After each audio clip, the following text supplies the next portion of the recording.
Hyderabad జీడిమెట్లలో 7 బంగ్లాదేశీయులు arrest అయ్యారు. దేశంలోకి అక్రమంగా ప్రవేశించినట్లు పోలీసులు నిర్ధారించారు. ఇక గాజుల రామారం HAL కాలనీలో అద్దె ఇంట్లో నివాసం ఉంటున్నట్లు, పాస్పోర్ట్ వీసాలు సరిగా లేవని గుర్తించారు. ఇక జోగిపేట డిపోర్టేషన్ సెంటర్కు బంగ్లాదేశీయులను తరలించారు.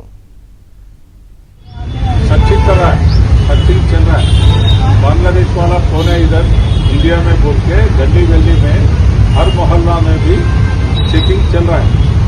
आप फिर इधर आने के लिए नई कोशिश करना पूरा लोगों को बोलना पड़ता है.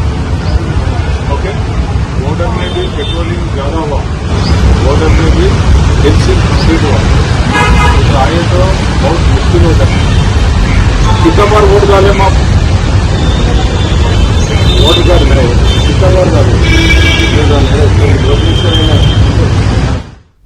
హైదరాబాద్ జీడిమెట్లలో 7 బంగ్లాదేశీయులు అరెస్ట్ అయ్యారు. దీనికి సంబంధించి మరింత సమాచారం మా క్రైమ్ కరెస్పాండెంట్ శశి అందిస్తారు. శశి, పూర్తి డీటెయిల్స్ ఏంటి?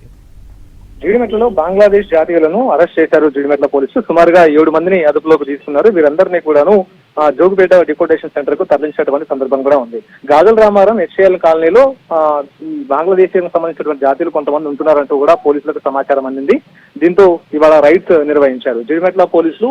ఆ తర్వాత వారు ఉంటున్నటువంటి అద్దె ఇళ్లకు వెళ్లడం, ఆ తర్వాత వారందరినీ కూడా అదుపులోకి తీసుకోవడంతో వారి ఇళ్లలో కూడా సోదాలు చేపట్టారు. వీరి దగ్గర ఎక్కడ కూడా ఎలాంటి గుర్తింపు కార్డు లేకపోవడం, చెల్లుబాటు అయ్యేటటువంటి పాస్పోర్ట్లు కావచ్చు, లేకపోతే వీసాలు కూడా లేవని పోలీసుల దర్యాప్తులో వెల్లడైంది. సో ఎటువంటి డాక్యుమెంట్స్ లేకుండానే భారతీయులకు సంబంధించినటువంటి గుర్తింపు కూడా లేకుండానే వారంతా కూడా ఇక్కడ ఉంటున్నారు. సో వీరంతా కూడా అక్రమంగా వలస వచ్చారంటూ కూడా జీడిమెట్ల పోలీసులు భావించి అందుకు అనుగుణంగానే వీరందరినీ కూడా డిపోర్టేషన్ సెంటర్ కు తరలించారు. వీరంతా కూడా అక్రమంగా దేశంలోకి వచ్చారంటూ కూడా పోలీసులు నిర్ధారణకు వచ్చారు. దేశంలో చాలా చోట్ల కూడా కేవలం జీడిమెట్లలో మాత్రమే కాకుండా హైదరాబాద్ లో ఇతర ప్రాంతాలతో పాటు దేశంలో వివిధ ప్రాంతాల్లో వీరంతా కూడా తలదాచుకుంటున్నట్టుగా పోలీసులకు సమాచారం ఉంది. ఇక వీరందరినీ కూడా కుత్బుల్లాపూర్ DCP ఆదేశాల మేరకు చర్యలు తీసుకుంటూ ఉన్నారు. వీరందరినీ కూడా తిరిగి వారి దేశానికి పంపించేందుకు ఏర్పాట్లు చేస్తూ ఉన్నారు. అందులో భాగంగానే మెదక్ జిల్లాలో జోగిపేటలోని డిపోర్టేషన్ సెంటర్ ఉంటుంది. ఆ డిపోర్టేషన్ సెంటర్ వీరందరినీ కూడా తరలించినటువంటి సందర్భం ఉంది.